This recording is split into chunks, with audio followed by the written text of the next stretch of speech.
Welcome to Band Talk with Charlie Mangini and friends. The only podcast where it's okay to talk in band.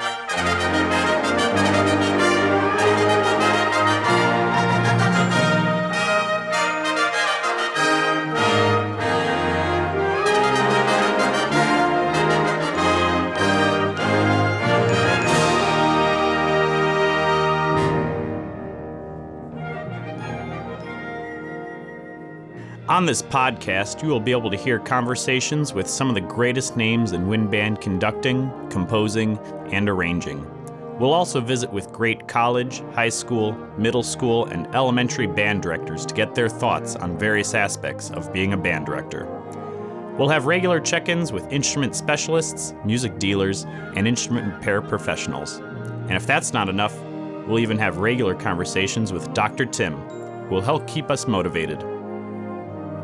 That's Band Talk with Charlie Mangini and friends. And now, here's Charlie. Welcome to Band Talk with Charlie Mangini and friends, and this, our 44th podcast, and I'm so happy that you are able to join us for today's conversations. On today's podcast, we're going to start off with Jeff Connor of the Boston Brass. Jeff was with us during season 1, and was on my 5th episode that aired on April 6 of 2020. We'd recorded that conversation just after the pandemic had hit, so I thought it'd be fun to catch up with Jeff again and find out what's been going on in his world. We're going to chat about what's going on with the Boston Brass, we're going to chat about technology, and even Frank Sinatra comes up in the conversation. It's a fun one, and I know you're going to enjoy it. Then I'm going to visit with my friends at thepodcastingstore.com, and we chat about podcasting and some practical information about gear that you might be able to use to improve your virtual world, and their thoughts on how virtual learning tools and techniques may find their way into common practice in our schools and in our lives. The conversations with Drew Holmes and Ward Durrett and comes about because I presented a clinic for the Colorado music educators on podcasting as a teacher. I brought in my student, fellow podcaster, and a really fine band director, Donald Stinson, from Joliet Township High School in Illinois, to do the clinic with me. And after the clinic session, we had a debriefing for the presentation, and there were a bunch of teachers who joined us, and they had so many questions. So I thought, why not? It'd be great to chat about some of the same topics that those teachers raised as questions. So I think you're going to find this interesting, and I think it's going to get you thinking. So that's Band Talk with Charlie Mangini and friends, episode number 43. We'll be right back with Jeff Connor of the Boston Brass. Band Talk with Charlie Mangini and friends is made possible through the support of Hal Leonard, publisher of the Essential Elements Method for Band. Advantage Network Percussion, where you only get the advantage if you're part of the network. Thepodcastingstore.com, your one-stop shop for the finest in podcasting and virtual learning gear. And Vandercook College of Music, home of the Mecca Continuing Education Program, where you'll find an online class for your every need. Well, it was about a year ago that our next guest was on our podcast for the first time, and I wanted to bring him back because we kind of trade greetings on social media, and honestly, I just miss seeing him with no conventions anywhere, because usually I'd run into him at a state convention or two and run into the rest of the guys, and it's just been, it's been one of those times where, man, we just got to keep connecting with people, and so I wanted to welcome back one of the original members of the Boston Brass, Jeff Connor. Jeff, thanks for coming back, buddy. Charlie, it is an absolute pleasure to be back. Thank you so much for inviting me. I had a great time last time and looking forward to our conversation today. Well, yeah, it was, we spoke, I guess, in late March of 2020, and the podcast aired on April 6th. So what have you been doing in the last 11 months to kill time? Yeah. Well, I mean, basically when we spoke, the world had just shut down. So we didn't know what we were going to do. I mean, all of our concerts kind of in the course of those, right when we were talking, everything was being canceled. So eventually we regrouped, and we had two questions we asked ourselves, the group asked ourselves, was, what can we do to keep the Boston Brass brand moving forward? How can we continue to leave a musical footprint within, and then what can we do to help concert associations? What can we do to help music educators and band programs? So that's what we've been doing. I mean, we've been pretty busy actually.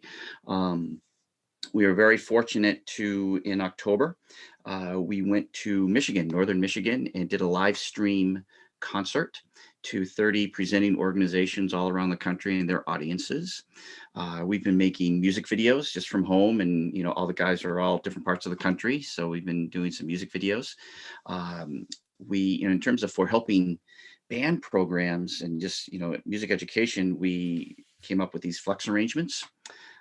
So we've been doing those, and those have been incredibly successful. Those are for advanced high school bands and college bands have really caught on to it. So that's awesome. We've been doing a lot of virtual residencies and virtual master classes with colleges and high schools. Last summer, we did our Boston Brass summer seminar, where we had wind players, all wind players. And then we had people from the music industry. We had leaders, conductors, and that was just a great seminar that we had. So, and then plus the happy hours we were having in the summer and into the fall. So we've been pretty busy, just trying to keep the wheel turning. So those happy hours you talk about, were those the things that you were doing on Sunday night, those conversations? They were, yeah. And they were so much fun. I mean, it originally started as let's just the five of us get together and just to have a good time, just to, so we can see one another and just have some laughs. And then we thought, oh, let's get, who can we invite? So of course, our first guest, I think, was Jens Lindemann. So it was just a great time. And we thought, so we got to broadcast these. These are just too much fun, to do. And it was just informal.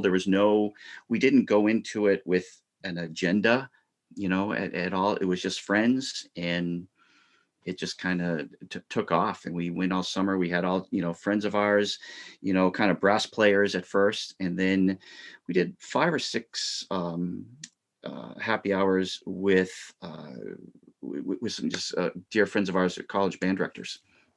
So it's just been a great time, and hopefully we'll start them up, maybe again, later on in the spring or this summer. Yeah, I got to catch a couple of those, and they were just a lot of fun. I mean, just watching you guys interact, and some of those guys in your group are just some of those hysterical people. I mean, they are. When Jose gets going, and man, he's a wild man. So it was a great time, and I mean, I think one of the most special things we did was we had Doc Severinsen, and who is all of our heroes, and just to spend an hour and a half with him was just incredible. Just to talk to him and just to hear his story, and just the history and the legacy that he's given us is just amazing. And then we had Arturo Sandoval one week. I mean, it was just it was just a lot of fun. Yeah, I had the chance to interview Doc this fall. And I mean, he was just so gracious with his time. I mean, we spoke for 20 minutes before we started recording. And then after we finished recording, we talked for another half an hour. And he found out I was a trumpet player, and he wanted me to buzz my chops for him. And he was giving me a lesson. I'm going like, oh my goodness. It was just so awesome.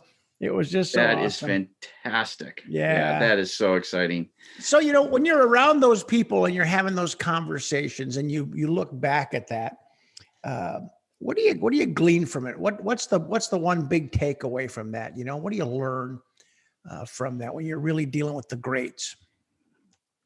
Just the passion they have for their art, and that,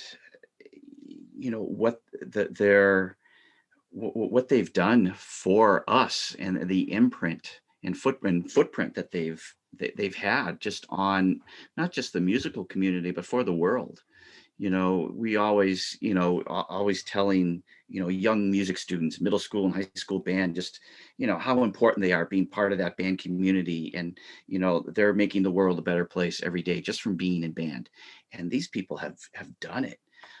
It's just, I just look at them with awe. I mean, every single guest we had, it was just like, wow, you're, whoever it is, and just, what they've done, the passion they've had, for their art is just, it's incredible. Yeah, what I take away from it, and and yes, you're exactly right. You automatically see their passion, but I just take away from it the respect that they had for you guys. They all held you in such high regard, and I find that's what the pros do. I mean, the pros look at other people and they hold them in high regard. And that's like a really cool thing to see, like Doc, holding you guys up, and Arturo and Jens and all those wonderful people. But I think that's something, and that's what you do with people, Jeff. I mean, you're so good with it, and the guys are so good with it. It's never I'm better than anybody or anything. It's all, we're all in this together, and we're all doing the best we can. And the support network, I think, is something that is just so important, that they exude through their being and through their conversations. Absolutely. I mean, it is our world is very small, and it is very relationship driven. And, the community is just so important to us. And I mean, we really are blessed to have these people in our lives that are our friends, but they're our mentors, they're our heroes, just, as I was mentioning, just, looking up to them is just, it was incredible. Yeah, and there's no sense of competition there. When you take that and you look at schools, and you have band directors, and they've got choir directors and orchestra directors. I mean, there's a competition, but with the pros, I mean, there's this abundance mentality that you kind of share with each other, knowing that you're all going to have plenty of opportunities to perform, and that one person opens the door for the next person, right? Absolutely, you are absolutely right. Yeah. So I really hope we can, start them up again. Some that we had, so fortunate, we had Jerry Junkin on, we had Paula, Paula Kreider, Yep. Tom Leslie. I mean, it was just great to have them. Frank Trace, was on. I mean, and so, it was great. I mean, and the stories, I mean, we can just sit and just listen to Frank for days. Yeah, he's a got good one. such great stories. Yeah. He's a good one. Well, you We got to mentioned get you on too. We got to get you on. Well, there you go. Well, you don't want to lower the water level. It'd be great. I mean, Hey, we love hearing the stories. That's what I think it was just, about. And the stories, whether it involved us, sharing experiences, that's Right. great. But just hearing stories from when they started out, or, what's the weirdest thing that's happened, or, just in different travels, over the course of their year, over the course of their, lifetime or their journey, just hearing that and we can all relate to it, so those were all great. You mentioned a little bit earlier that you did some flex band arrangements. Mm-hmm. Is it some of your work, some of the Boston Brass works that you've done for bands, or is it different arrangements? So what we did was we came up with, how can we package these arrangements? So the idea that we had was we took 5 of our pieces, that we had, and then we had our good friend Rick DeYoung, who and everybody, all the folks out there know. He arranged them he flexed them out, in the 5 parts. They're all grade, 4, or a strong 4.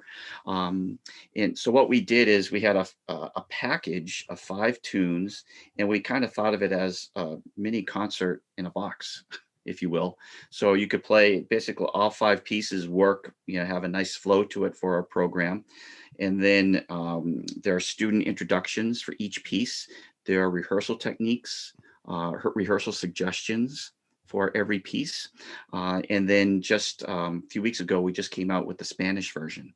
So now we're going to be, we're able to offer it to our friends, all, South America, Latin America, just, all over, to open that up. And then, yeah, so we just, been doing that, and, we get videos. Pat Dunnigan down at Florida State, his band did one of the arrangements, Piazzolla arrangement that's on there, and they just sounded fantastic. So, I mean, it's just like, yeah, these work. Here we go, just to kind of show, yeah, you can do this. So you can play them with a large group, or you can play with Small group. different instrumentation. Could be like a brass choir, could be a woodwind choir, could be anything you want, right? Mix, yeah, everything, all the parts. And then also we Rick made piano parts, percussion parts. So it's just, and that's great. That's what all the composers, Brian, Baumages, Frank, Kelly, Rob, Bob Ambrose, they've all been doing these flex arrangements, which is fantastic. Yeah. Offering, just finding, basically keeping the community going, keeping bands of all ages, middle school, high school, college bands moving forward, keeping them active. Because that was my biggest fear, when things shutting down, and it still is, the long-term impact that a lot of these programs are going to have. And, I'm really nervous, in terms of for a lot of these programs, and because being part of the community, the band community, is so important for a lot of these young students, and it's the kind of their safe place to go, when they feel they have confidence when they're there. Yeah, the flex band thing started with Hal Leonard. They started it way back when, and it was done for. I mean, they would be at conventions, and this person would come up and go like, "God, you got to help me out. I only got like 11 kids in band, and there's a violin player and two flutes and a trombone and a tuba and a drummer. What can I play?" And they heard this more than once, because there's so much published music for full instrumentation. So the fact that this movement has taken foot, and that COVID has even fueled that a little bit. And I think the other part to it, I think the flex band arrangements could really ignite an increase in chamber music in schools. Yes. Because it gives them flexibility, gives directors flexibility. I mean, you got a bunch of kids that want to just get together and do some playing after school. There are pieces now where they can really sound good and have fun doing it. Absolutely. Well, plus, that it also gives those students musical independence. It also gives those students to express their own musical opinion. I mean, whether they have a conductor or a coach or not, but being able to do it just themselves, it's great being able to do that. And that just makes their large experience better. Well, I went on your website yesterday, and I saw there are no upcoming performances listed. So, I mean, the balloon's got to break one of these days, right? Are you hoping for what? Maybe September, October? You have any idea? Well, we have a date in late May in Missouri, in Joplin, and then we're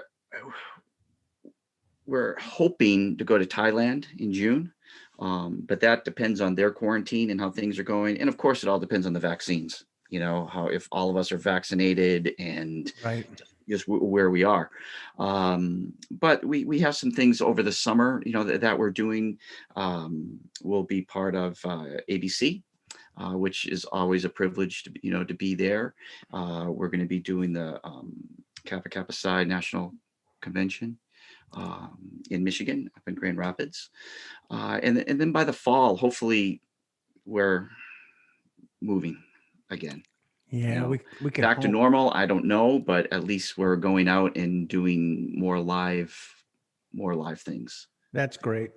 Well, I trust the group stays in touch on a regular basis. Do you still rehearse virtually, or is it every man for himself, or what's been your group strategy? It's pretty much every man for themselves. At this point, I mean, we had a great time in October when we went up to Michigan, and we were there for 4 days, 5 days. So we were able to rehearse and just kind of reconnect and, get the band back together. But everything else, the videos we've just recorded at home, and then Jose or Chris, they do the editing for it. So hopefully, the next time we play together will hopefully be May. And we just can't wait, to be doing that. But we connect we're together just about every week virtually, doing our, residencies, doing clinics, master classes. And then what's been really cool is the guys have have come out with just some amazing projects on their own. Domingo, Chris, and Jose have just been just amazing videos, things that they're doing. And then Domingo won a Latin Grammy Yeah, I a few saw months that. ago, which is just so happy and so proud of him. Yeah, it was just so exciting, for that. And so they've been really keeping their brand, their wheel turning as well. Well, you got a great really book. exciting. Your repertoire is just wonderful and it's so diverse. But do you have planning sessions where you all sit down and say, okay, guys, we got to get some new charts going here? And do you throw ideas and do listening, or how does that work? Yeah, it does. And we actually have part of the flex arrangements. You buy the package and it's very incredibly affordable, but we also throw in our new CD that we recorded August 2019, I think, down at Florida Gulf Coast University, called Blues for Sam. And we dedicated it to Sam Palafian. And so we haven't been able to be out on the road selling it yet. So we're just including that. So we have all these new charts. William just did a new arrangement from Harry Janos of Kodai, the Entrance of the Emperor. And we just, about 3 weeks ago, we just put that on our Facebook page. We did a video of that. So we'll hopefully get that into our program. So we do have new music. It's just a matter of if we can get out there and start playing it. But when you listen to music, other than just brass ensembles, brass groups, Mm-hmm. What do you listen for?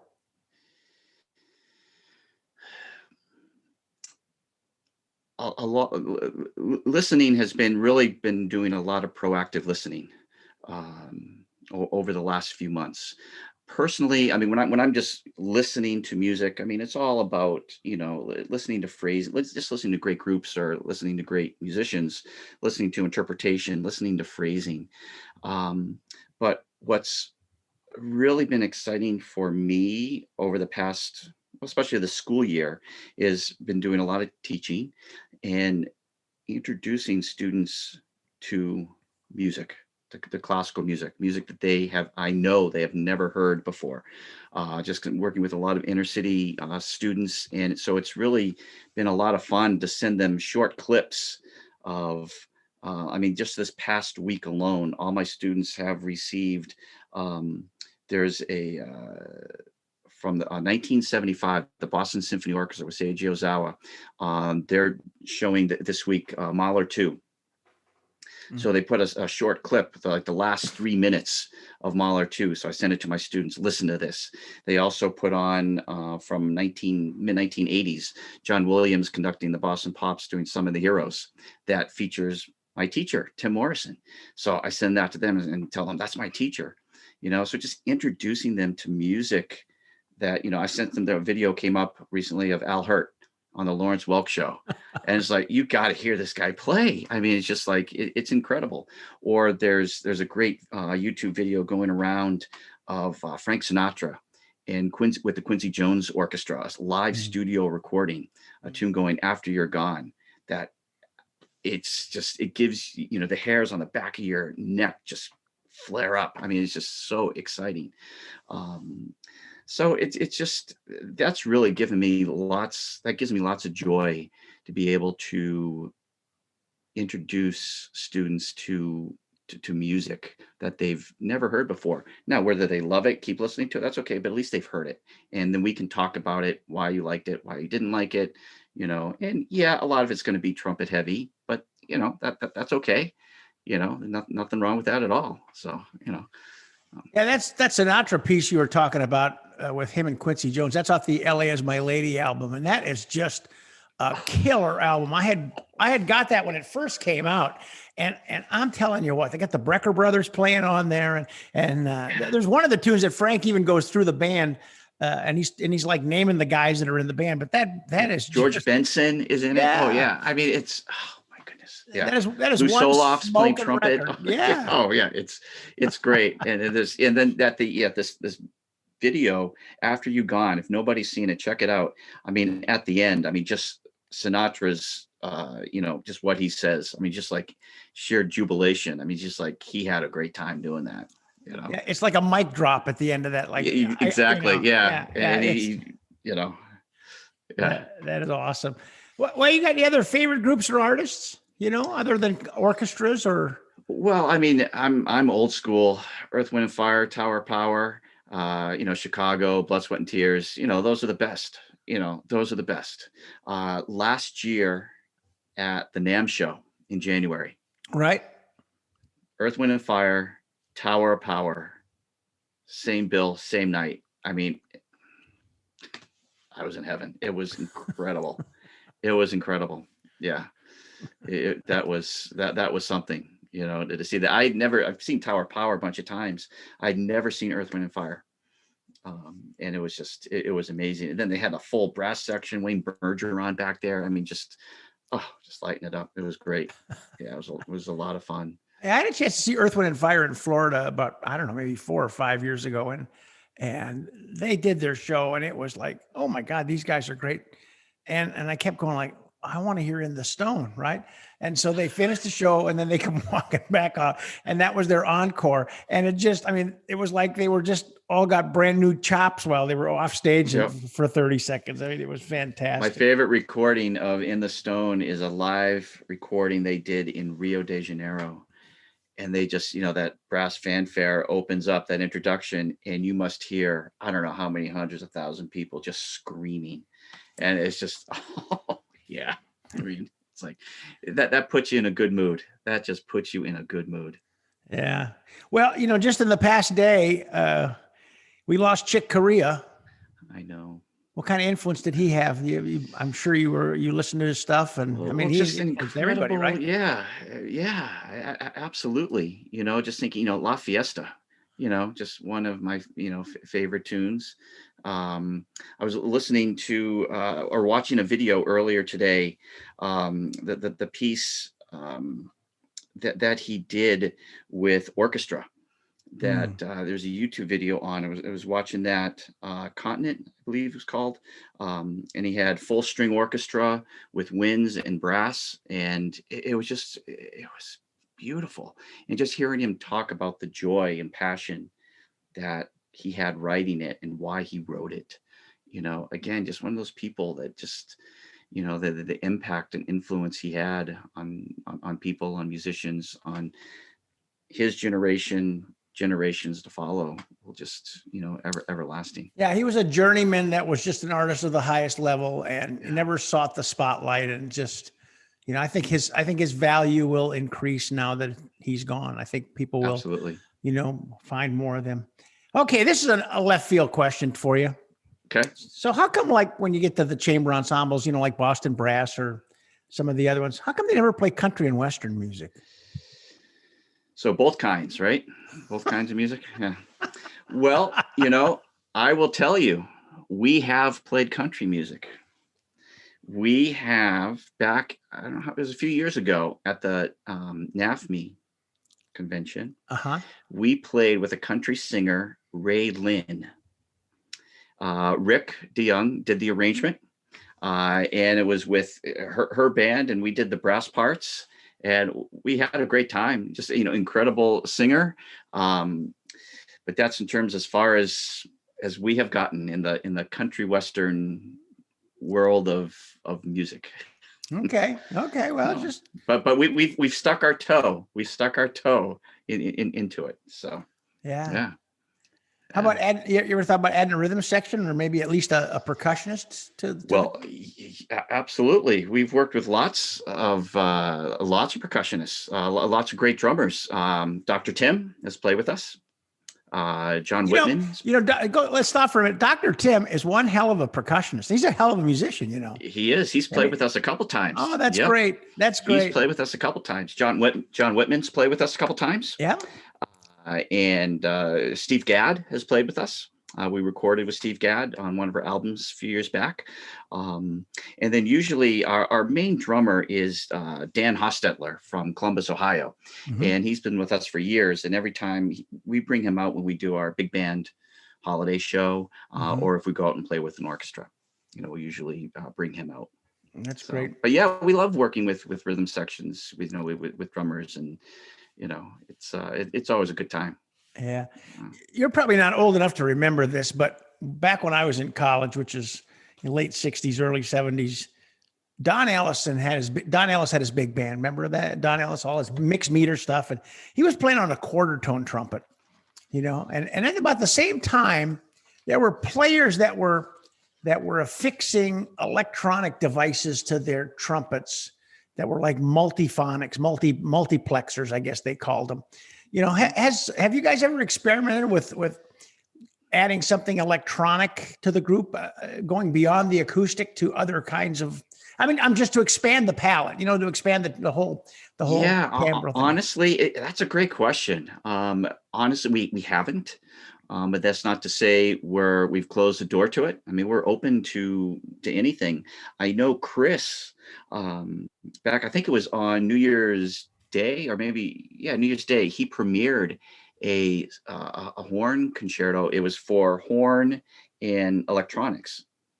It was beautiful, just amazing. Chris Castellanos, our horn Mm-hmm. player.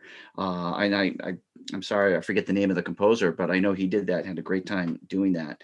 But I think we're, always open for suggestions. Pretty much everything we do is written in-house, for the band. The other, William, Jose, Chris, and Domingo all write for the band. Sam was a writer, for the band. We still play a lot of Sam's arrangements. JD Shaw, also wrote lots of music for Boston Brass over the years, and we still do some of his arrangements. So we've been really fortunate over the years to have just some incredible writers, for the group. But we're, who knows what will happen in the future. Well, the beauty of it with just acoustical instruments is that, you all got your case in your hand and you can just open the case, put the Low horn together, maintenance. warm up and start blowing. You don't That's have to right. worry about technological issues, That's right? right. And That's right. they always accompany all that stuff, but That's right. yeah. Yeah. So what's the best thing you've listened to during the pandemic? I keep going back to the listening thing because I think something that's way out there, something that you've never heard before, something that. Well, there's so much just great music. There's obvious things that, that we as brass players, as musicians, listen to. I think for me over this pandemic, it's been sharing a lot of music with my son, who's a freshman in college. Today, he just sent me a link. The Concertgebouw was doing a live performance of Tchaikovsky 5. Mm. So, so just have, listening to that. So if I see something, I'll send it to him, if he, and then we can, talk about it. So I think there's so many great things, but it's even better is being able to share that experience with somebody, Yeah. is really special, and to have somebody. I mean, he's not a music major, he's a baseball player, and playing baseball in college, but that's his thing. I mean, his favorite orchestra is the Concertgebouw Orchestra. It used to be Berlin, but now it's, I don't know why he switched, but now it's Concertgebouw. Yeah, but isn't that amazing how technology's allowed us to reach apart the world, all across the world, and hear things. Uh, uh, Tom Friedman in his book, "What the World Is Flat," he never got into what it would do for the arts, but certainly it really has made a difference in the arts, hasn't it? I mean, Oh, absolutely. especially during the pandemic, for us to listen to things and to be able to be somewhere where we're not, and still be able to experience it. Absolutely. And so many organizations have been opening up their libraries of concerts and master classes, whether it's free or for a very small cost, that you can see anything you want. So that's really exciting. And that's also one of the things we talk about in all of our sessions, especially with high school students, that it's kind of your responsibility, growing as a musician, to take advantage of listening, really becoming and learning to be an active listener, and listening to these things, because who knows in another year if they're not going to just be maybe as accessible. Hopefully they are, but we'll Yeah. see. For me, what's been fun during this whole time has been on Facebook. I follow Peter Erskine, the great jazz drummer, Drummer. Oh yeah. and he puts on basically a drummer a day. And he has a recording, he finds a recording and he knows the drummer and he does a background on it. And then he puts the YouTube link so you can kind of listen to it. And it's been fascinating because I've heard so many things that I didn't know existed over this time, and so that's been really kind of fun for me. That's fantastic. Yeah, one of my favorite recordings hearing Peter Erskine was with Maynard Ferguson. There's a great video playing "Give It One" with at the Toronto Jazz Festival or Montreal Jazz Festival it was from the 70s. I mean, it was just blazingly fast. And it was just, Peter Erskine was just driving that bus hard. It was great. So exciting. And he's one of the great people in the world too. I mean, he's like you, he's just down to earth, cool guy. You mentioned the NAMM show several years ago. I was out there a night before the NAMM. There was the Eastman Music Company did a thing for some of their dealers, and they had Bob Mintzer's big band playing. Oh, wow. And I looked back and I heard this drummer and I said, that's gotta be Peter Erskine playing, you could just tell the way he plays. He's just so fantastic.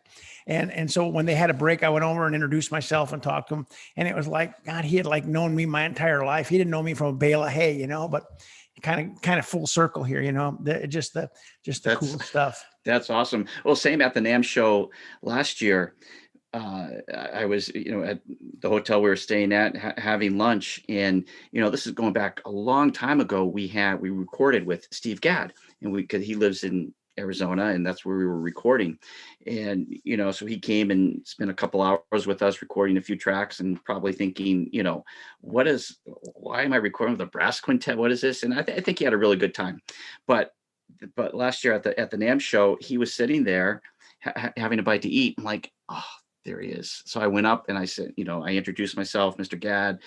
You don't remember me, but I, reintroduced myself. I said, you recorded with us a long time ago. And he was incredibly gracious. He let me take a photo with him. And it was awesome. It was just, all these people just, there they are. There's Steve Gadd, just, having lunch. Yeah. Fantastic. Okay. Last question. You've been home, or you've probably been close to home for the last year, and we've lost a lot of things in our lives, and we've gained some things in our lives. What's been your biggest realization during this whole pandemic? Boy, another great question, Charlie. I think just how incredibly blessed I am, and how fortunate that I've been able to do what I've been doing over the last 34 years, with the quintet, and, playing chamber music, and especially over the last, 20 years, traveling around the world, our extended, the friends we've made, the family we've made, all around the world, and just never take it for granted, and, the next time, just having to get off the plane and get on the bus to go to the airport, to the car rental place. It's like, I'm not going to complain about that anymore. Just how fortunate I am, the group is, that we get to do what we do. And it's, we're just incredibly fortunate. It's trying to stay positive has been, it's hard for all of us, when we're used to being out on the road 200 days a year, and then all of a sudden you're not, you have to unpack your suitcase. Like, what is that? Well, you're one of the most positive people I know. Oh, I got one more thing I forgot. You're coming up with a new thing, a new interview program, aren't you, on Facebook? Well, thank you. I've been incredibly fortunate. Just one of the things personally for me, I've started teaching at a college just out near where I live in central Massachusetts, Anna Maria College. And I started teaching there this year. Has some college students teaching trumpet and a brass ensemble. But this semester, I'm doing a music educator entrepreneurial class. and it meets Monday evenings for 3 hours. And I thought, oh my goodness, they do not want to listen to me for 3 hours talking. So I thought, I'm going to reach out to some folks and bring them in for about 45 minutes, kind of middle of the class, and we'll just talk about different things. And everybody I've asked has said yes. I mean, I just have a list. You're on the list. I mean, it's just, it's great. So what I'm doing is opening it up. Anybody who wants to listen, I'll send out the Zoom link. And it's just, to help the program and just, build up the brand for the college, for the music department. And we have, our Rick DeYoung is our first guest, not this Monday, but the 22nd. Mm-hmm. We have, oh my goodness, Frank is going to be on, Frank Trace, Tim Lotzenheiser is going to be on. We have one of my best friends from high school, David Hayes, who's conductor of the New York Choral Society, Marcia Neal from Yamaha. It's just Ryan Mita from Vanderbilt, who's head of jazz studies there. People from different parts of the music industry that these students can hear and interact with. And then we want to open it up to, band directors, especially around this community, and any of their students who might be interested in music, just kind of hearing about it. And then anybody else who wants to hear, these folks talk, it'll be short, 45 minutes, and come in and just, have a good time. That's great. Hey, Jeff, thanks for joining us, man. It's always great to see you virtually, and it's going to be even better to see you in person. And I hope to see you soon. Thank you, Charlie. And I wish you all great success. What you are doing, it's just wonderful. The guests you've had, they're wonderful. So thank you so much for doing this. Well, thanks for your support. It's incredible. And enjoy the golf. I'm so jealous. You get to go out and play golf. That's tomorrow. That's tomorrow. Okay, we'll have buddy. A great game. All right. God bless you. You take care. Thank you so much, Charlie. Jeff Connor is simply a great human being. And he also happens to be really smart, really talented, a real hard worker, and one of the most humble people you'll ever meet.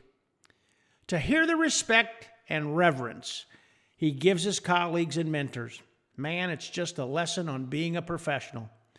Jeff, as always, thanks for setting and keeping the bar at such a high level for all of us. We'll be back to talk podcasting gear and the residue of this whole pandemic and what it may have on our education and life in general with Drew Holmes and Ward Durrett of thepodcastingstore.com, right after a word from thepodcastingstore.com. This is Drew with thepodcastingstore.com, your one-stop shop for everything podcasting and remote learning, and a proud sponsor of Band Talk with Charlie Mangini and friends. Listen to what we've been working on in this clip from our podcast. Hi, I'm Ward Durrett from thepodcastingstore.com and Boomer Music in Fort Collins, and we're going to talk about the JBL Eon Compact PA system today. What we're using today for demonstration for your purposes is the Galaxy GTV wireless system. So in our remote teaching world, this unit is tremendous for use indoors and outdoors. We're great outdoors for marching band rehearsals, any outdoor ensemble or choir or street, any rehearsal or setting that's required to be outside. Indoors, same thing when you need more presence of sound. To hear the rest of this podcast, please visit thepodcastingstore.com, your one-stop shop for everything podcasting and remote learning. This is Drew with thepodcastingstore.com. Now back to Charlie. It was several months ago that I got a call from my good buddy Ward Durrett, and I've known Ward since drumsticks were made out of wood, I think. And we started talking about my podcast that we're doing here, and he said that he was working with a colleague in Fort Collins, Colorado, and they wanted to kind of maybe expand what they're doing in their Boomer Music Company to help teachers during the time of the pandemic, and it was just coming on where people needed to have some help and some support and resources to get virtual teaching coming to the students. And so we made this reconnect. And then along the way, they asked me to do a clinic for the Colorado music educators, which I recently did about the teacher as a podcaster. And it was very well received. And we had a like a debriefing session after the clinic, and there were a bunch of teachers on this, and it became apparent that there's a lot of questions and things about podcasting, about putting together lessons and things for students. And I said, what we need to do? We need to bring in Ward and Drew, and let's just talk about this. And because I think our listeners, I think you guys out there will really enjoy this. So joining me this morning on Band Talk with Charlie Mangini and friends are my two buddies from Boomer Music and the podcastingstore.com, Drew Holmes and Ward Durrett. Guys, welcome. Oh, thanks, Charlie. Glad to be here. Morning, Charlie. So I know you had Boomer Music Company, which is that's a full line music store, right? You work you help service schools and all of that sort of thing, rentals and all that. Yeah, exactly. Your traditional, band and orchestra stuff, instruments, repairs, sheet music, accessories, all of that kind of thing. Absolutely. So what made you start the podcastingstore.com? Well, I'm a huge fan of podcasts to begin with. I'll listen to, just about anything. They're a fantastic medium. And so when the pandemic hit and we got shut down back in 2020, we were under a state order to shut down in April, and we needed to rework the Boomer Music website anyway. So Christy, who works for me, who's invaluable with the technology, was going to rework that. And I thought, why don't we just start a store selling podcasting gear as well, with a mind towards appealing to remote teachers, because your average, and I don't mean to, belittle the knowledge of music teachers. I mean, I wasn't up on this stuff very much either. They know acoustic music. They don't know, microphones and interfaces and all that kind of stuff. And so I wanted to, bring that to them and give them the ability to really enhance their message, because as a parent of a kid who was learning remotely at the time, I saw firsthand how hard it was to engage a kid in that model. So that was kind of the idea, was to not only provide the tools, but even more importantly, the support and the knowledge and just the context of how to use this stuff effectively. Well, your support has been great, and I know that your support extended to doing a couple sessions for the Colorado Music Educators, which I was honored to present one along with my old student, Don Stinson, who's a director of bands at Joliet, Illinois, and a young guy, and he's got his own podcast, and it was a lot of fun. And like I mentioned in the intro, after the session, we did a video chat with directors, and I was just amazed that so many teachers didn't really have a good handle on the whole technology thing. And Ward, were you as surprised about that as I was? Well, the lockdown caught everybody by surprise. And the initial response with so many directors was just trying to make the format, the context that they were used to work with that lockdown. And it was a matter of not trying to create something new, just make what they knew work better within that context. And in that transition, more and more now, obviously, you're going to technology because that issue has been forced. And it was that transition time that was just a little awkward in terms of them learning what was available to them from a technology standpoint to improve and make their jobs easier and more effective, both.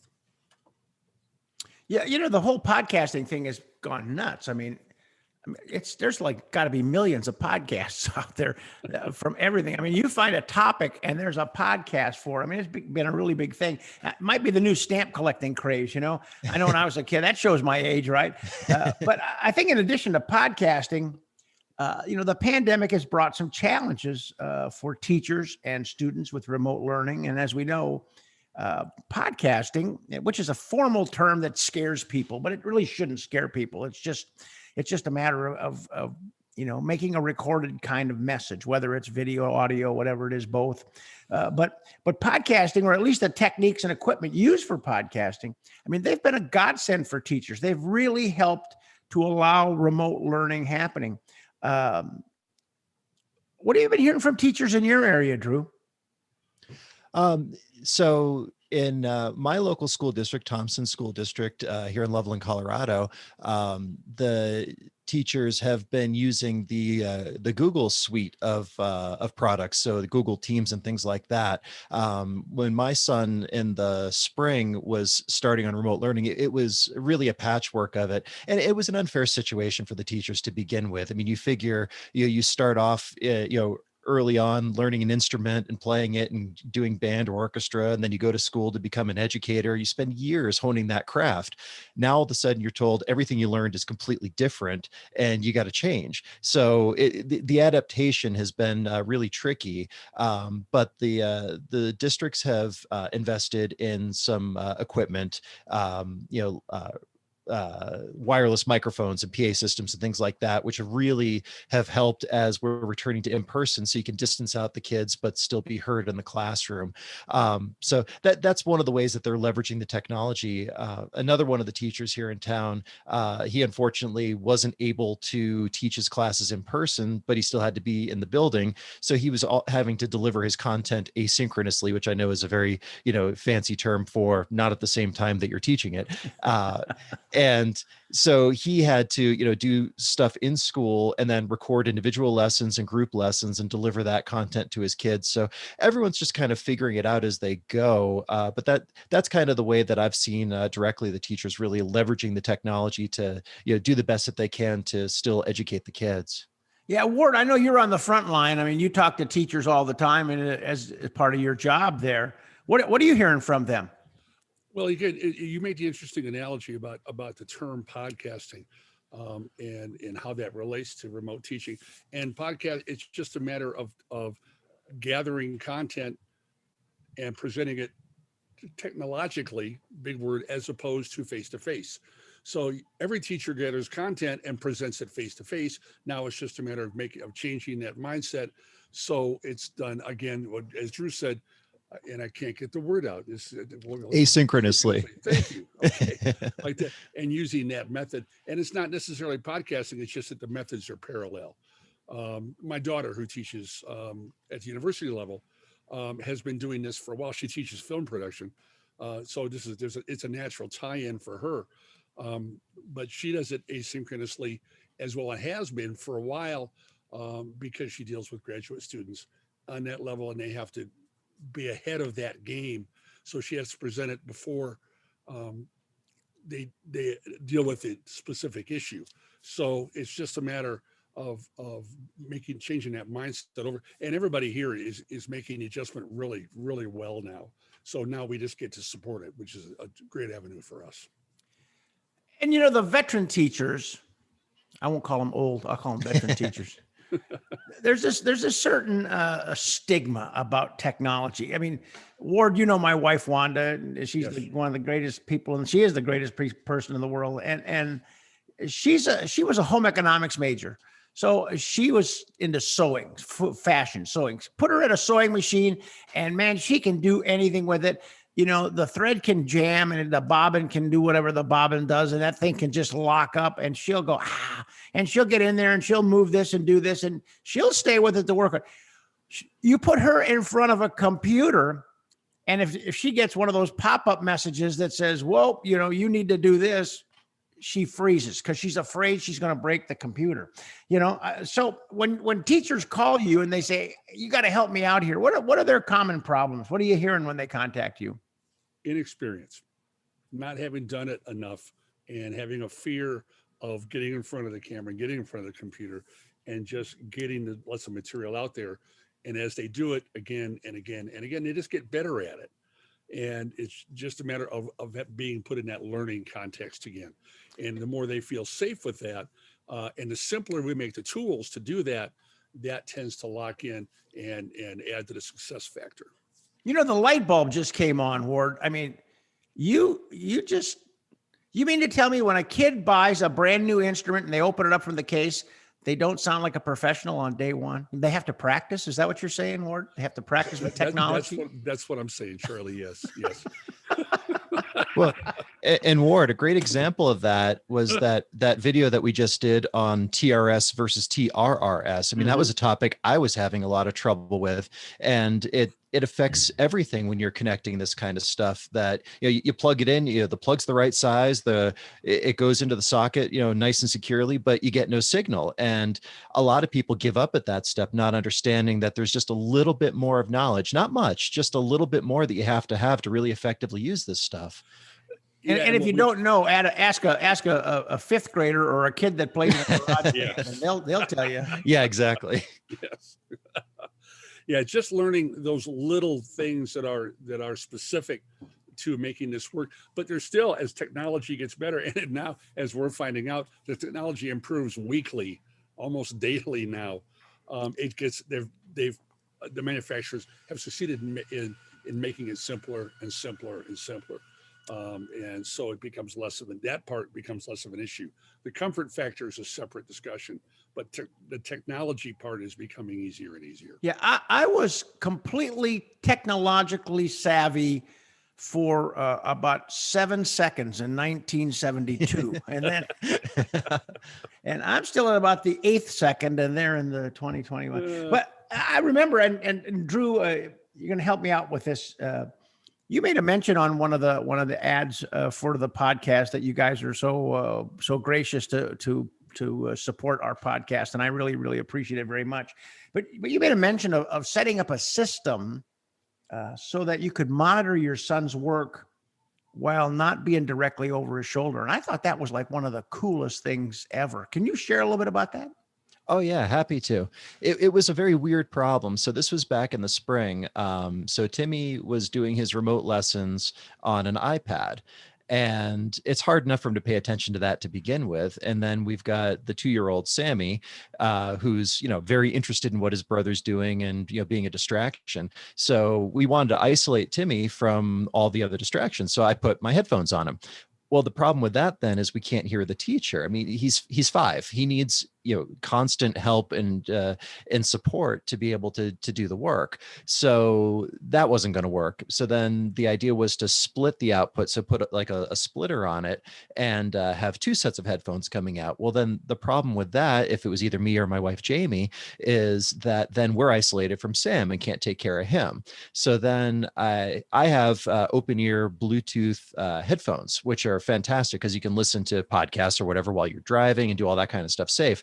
So I put a Bluetooth transmitter on the end instead of a pair of headphones, and then hooked up to my Bluetooth headphones like that. So that I'm wireless from Timothy, can hear what the teacher is saying. He's isolated completely from the room, and we can still do everything else and not be tethered to a cord.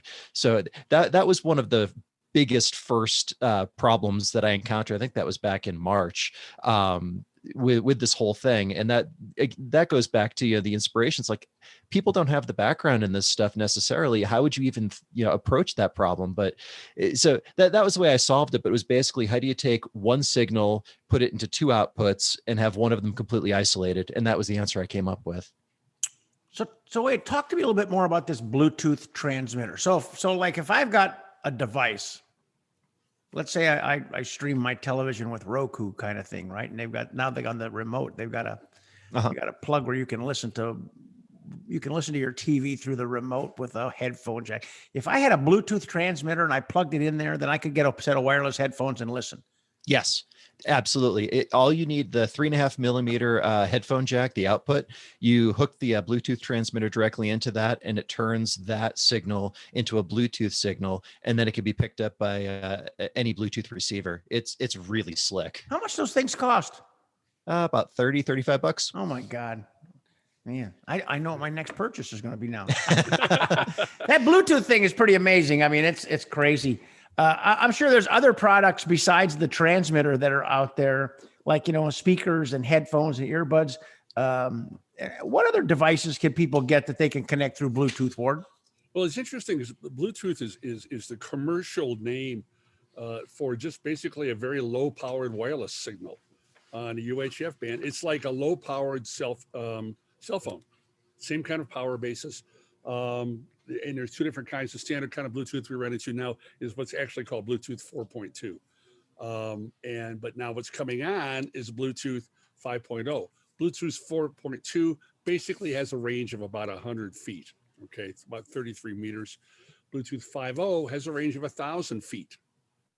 It all falls within the FCC regulations of having to power under 0.5 watt. I won't go into details because this will become a physics lesson, and I don't want to do that. But as a result, what we run into is that now the wirelesses are becoming less expensive because they're not high powered, they're low powered Bluetooth. Specifically, the Galaxy Wireless is a 4.2 wireless. The Rode Wireless Go is a 5.0. It's a little more powerful, but again, it's all in that wireless context of normally a cell phone operating on a gigahertz basis as opposed to a megahertz basis. And everything you see works, it's on the market, works in that. We work mostly in the wireless area, which makes it less expensive, a little less power, but way less expensive. Wow. Well, that's your science lesson for today. Thanks for joining us, everybody. And now we're going to get back to real life kind of questions. You just lost me, but that's okay. Hey, once we get past this pandemic stage of COVID-19 and life gets back to a little bit more normal with kids and teachers both feeling comfortable to going back in the classroom, how do you think technology is going to be infused a little bit more into day-to-day learning? Drew, what are your thoughts on that? I think this has sped us along a trajectory that we were already heading on. And what I mean by that is just the nature of work, of education, and things of that sort. And I think it's proven what's really possible in a non-traditional model. So instead of looking at this as, oh, we have to settle for doing remote learning and recording videos, the mindset to me is, oh, now we have the chance to enhance our lessons with this kind of content and deliver it in this way. I think it can help make more efficient use of in-person classroom time, and you can deliver the other content that would enhance that at a different time. I mean, for example, what I've done with work is I've been intentionally, because of the pandemic, spending very little time at the store, but I've been doing a lot of my work at home and all of that kind of stuff. And so by leveraging the technology, I know I keep saying that, it really allows for us to kind of really change the nature of how we approach this stuff. So I think it's a tremendous opportunity from an educational standpoint, rather than fighting it, to kind of lean into it. And it's like recording lessons and making them available later on. Well, once you get to that stage, then there's all kinds of additional stuff you can do to enhance that. So I think it's really exciting, and I think that it's here to stay. Yeah, I totally agree with you. And I think the big problem when it all boils down to it is going to be two things. It's going to be number one, time, and it's going to be number two, discipline. Because we know it does take some time to record and to get it set up and to figure out what you're going to say and how you're going to say it, and if you're going to do videos or audios and edit them down. That's number one. But the number two thing is going to be discipline. I think teachers will get back and they'll be very busy and they got so many things to do that they'll put it off until tomorrow. I'll exercise tomorrow, right? I'll get my recorded things done tomorrow. And I think that needs to become a priority. Ward, what about you? What do you think about technology and teaching? What's going to go forward? Yeah, I really can't add to that. I think the points both of you all have made are right on the money. It's just a matter of using technology to more effectively store content and have it as a resource later. Beyond that, I think it's certainly not going to go away. It's just going to add to what effective teaching could already be. Yeah, and I think once you get comfortable with it, it'll become time saving as opposed to time spending. I think you'll spend a little bit of time to save a whole bunch of time, especially when you get to the point of like being able to stockpile lessons or stockpile presentations or materials or things like that. Like things on like a YouTube channel. Like any guys in your area using like YouTube to host videos or presentations that you know of, Ward? Yeah, a couple of guys. Drew, if I can drop names here. Yeah. I don't think that they'd mind. Okay. The gentleman who's the technology chair for Colorado Music Educators, Michael Paulez, is using it extensively on his own YouTube channel. Tom Chapman, same way. And they're all at the forefront of making this work for them at present and then down the road as well. It's not widely used yet, but I think these guys are going to set the example for other folks to follow. And the thing they got to remember is it's free. I mean, you can set up a YouTube channel. It can be a private YouTube channel, and it doesn't cost you anything, right, Drew? Yeah, absolutely. And and I've been doing that too, trying to create, I've mentioned that TRS video and stuff like that for the Podcasting Store and for Boomer. I've been trying to create informational videos that are solving these kinds of problems or putting that kind of information out there. But also to add to that, I'm originally from New England, and they've been getting slammed with snow lately. And they're still in kind of a hybrid or distance learning model, but I think that the future of snow days are in jeopardy, unfortunately, for school kids and for teachers. But having a couple lessons in the can and ready to go for a remote session, I think that is going to become the new standard, and thereby making sure that the learning isn't interrupted. So that's another way that I think that the technology really is going to help the education process a lot going forward, is by doing stuff like that. Mm. Yeah, before the pandemic started, many teachers, and Ward, I think you kind of alluded to this a little bit earlier. They were using, and the teachers were primarily at the university level, so maybe some high school, but they were using a flipped learning method where teachers actually assign materials, lectures, readings, presentations before class. And then they would have the students complete an assignment or work on a project when they come to class, so that the kids had some sort of basis of information to start. And the early reports were mixed on it in terms of, did it help or didn't it help? But with everyone learning remotely for the past year, I think this is something that's going to gain more traction. So let me pose this to you, Drew, as a parent. If your son had to do a certain set of homework, was not necessarily, it was almost pre-work for the next day, how would you feel about that, as opposed to homework being something that we used to do after the fact, that the homework is really something that you do before the fact? I think it's a little more in line with the way that life is. I mean, you tend to get the test before the lesson. I think it's part of that is, again, going to a shift in how we support our kids as they learn, is to get them to develop the discipline to do the work and be interested in it. I mean, it's kind of hard because, like I said, Timothy's 5. And what he's interested in, he's very interested in, and what he's not, ooh boy. So that's the challenge with the individual kid. But I think if that's kind of the model that we're all shifting to, and there's support for that, I think it could work really, really well. That's the way that I learn really well, is by kind of preparing independently and then executing. So I'm in favor of it completely. It's a bit of a shift, and there needs to be some pretty big support to make that happen. Yeah, it's be anxious to find out how that goes. Ward, I mentioned at the start of this, I met you back 100 years ago. You were working for McCormick's in Chicago at the time, and I was teaching at Winnetonka High School in North Kansas City, and I didn't know what the hell I was doing. I was a new teacher, and you sold me a set of used drums for my marching band, and I didn't know what the hell you were selling me. And I said, well, the only way I'll buy them is if I can get you to come and teach them. And you were I caught you at a bad time, and you said yes. And you made frequent trips from Chicago to Kansas City for about 8 years, and those kids were a project. They were the greatest kids in the world, and we're still in contact with them. I know you are, and I am. They were greatest kids in the world. But with technology today, imagine, I want you to imagine, Ward, how would you have infused technology to help teach that drum line and bring those kids along? It's funny you brought that up, because I gave this a lot of thought after you posed this question to me. And there were a couple of things we could have done that are just outstanding. One of the things and again, we're back to Bluetooth again.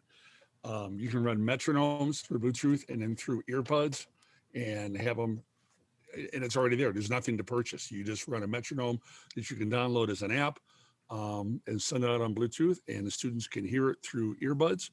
And you've got that as a Met. I would have done that. I have done that with the drum line at the University of Northern Colorado a number of years ago, where one of the things that we did instead of using a Met was I ran Tower Power tracks through as a metronome, because David Garibaldi's time was incredible. Now, I had to do it with in-ear monitors at the time, and it was expensive, but that was the beginning of that technology. Now it's out there for everybody to use in terms of getting anything across Bluetooth. Also, video follow-up, Zoom meetings like this, following up with the kids in between those trips I made to Kansas City to see how the progress was being made, because of the time, didn't get to monitor it maybe quite as much as I would have liked.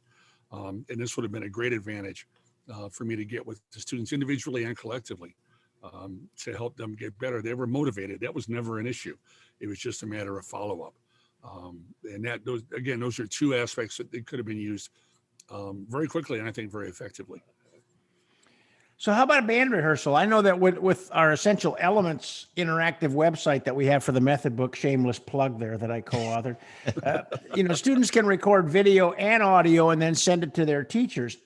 Do you see this as an option going forward for older students, Ward, or Drew, that teachers are going to ask kids to perform and then send them the video and recording to analyze and get some feedback on?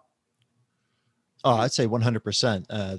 That is for sure the direction this stuff has gone. And I know locally, Smart Music has been very well integrated, and it's got features like that where the students have to turn in practice recordings and things like that for analysis. So yeah, that kind of a tool is 100% here to stay. Yep, totally agree. What do you think, Ward? Is that right? No, I think so. And the more teachers are experimenting with that, the more they're finding expansive ways to build on it. I can't expand beyond that. I think it again goes back into making quality use of time. I mean, how much rehearsal time do you have in person? And it's even less at the moment, but as that expands, the more work that you could do, the woodshedding and the individual practice, then rehearsal can truly become rehearsal. So you're using the technology in that way, I think is really going to help ensembles be able to grow together much more effectively. Yep. If we had an opportunity to go back in time 50 years and tell our parents or grandparents that our kids are going to be learning remotely, they'd have looked at us like we're crazy. I mean, they had just gotten their television set, their black and white television set, and they were like, wow, this is the coolest thing ever. Maybe it's more than 50 years, probably 70 years. But let's put us in that position now and just kind of speculate 50 years from now. What's the face of education and technology going to look like? I mean, what do you got? You got any wild thoughts that you can share? Virtual reality. I'm a big fan. Ernie Klein wrote a book called Ready Player One. And if you haven't read it, that's fine. The audiobook is fantastic, narrated by Will Wheaton. And in it, the main character actually does virtual reality online school. And it's a totally immersive experience. And I think we're not that far off as far as the technology goes. But, when you're having a lesson about the Egyptian pyramids, then you could just go to Egypt. Virtually, of course. So I think that is absolutely going to happen. And it's funny you mentioned that. I saw a picture, I think it was even just yesterday, of a black and white picture of kids gathered around an old time radio doing lessons during the polio epidemic. And so they were doing radio remote school. So I think the precedent has actually been there for a while. And as the technology advances, so do the methods. And I think it becomes a lot more effective. But yeah, that's my immediate thought, that eventually there will be a totally immersive virtual reality experience for education, or at least as an option. So let's take this another level, Ward. So now you're a percussionist. You've got your snare drum on yourself. You got your virtual reality monitor on. And now, are you like playing in the living room and marching your position in a show for a halftime? Well, I think you could do that, but you can never replace the experiential aspect of music education and being in the same room with the same bodies and the same kids day after day. Yeah. And the value that is derived from that. I'm old school, and I hope that never goes away. But I agree with Drew. I think you're gonna have a duality of approach from the group aspect and the individual aspect of it, and using technology to develop both. But never get away from. I don't ever want to stand in my living room with a virtual screen on, playing my drum with a bunch of other drummers who don't exist. Well, and that gets to the point of what we've discovered throughout this whole thing, is that there are certain subjects, disciplines, activities that are the way they are, that have to be in person, have to be synchronous, have to be group. And music making, by and large, is one of them. And so I think that as the technology keeps going and we have continue this shift in education, I think that we're going to better value the things that have to be done in person, and the things that can be done asynchronously or remotely might get priority for that method of delivery. And I think we're going to make better use of classroom time, and that's good for everybody. Yeah, I think that becomes the point is like we need to use it to enhance the learning experience with other people as opposed to replace it, right? So if you just jumped on your bulldozer, getting ready to like push down your school building, you better turn that bulldozer off because I think we're going to be here to stay, right, guys? Yeah. That would be a misguided direction to be going in. School is school and should be school. Any final thoughts on podcasting or technology or anything in life in general? Ward?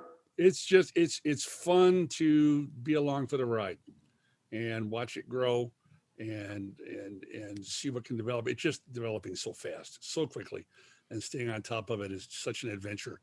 And so being able to do this day in and day out for me, and again, work with music educators, because that's by far my favorite thing. So it's all good. How about you, Drew? Yeah, and Ward was, telling me that he continues to tell me that, advances in the technology that used to take a year to come around are taking a month or a week to happen, which is great because the technology is getting geared more towards making this kind of stuff easier. And what you touched upon earlier for, educators who are said, oh, that's not my thing, I'm not any good at it. Well, yeah, of course you're not. You haven't practiced it yet. I mean, the way you get good at stuff is by being bad at it. And so you start there, you start wherever you're at, because tomorrow you're going to wish you started yesterday. That's great. Ward Durrett, Drew Holmes, thank you so much for joining us on the podcast today, and keep up the great work, man, and keep taking care of those music teachers out in that Colorado area, man. They need you. Will do, Charlie. Thank you. Yeah. I just love these guys, Drew and Ward.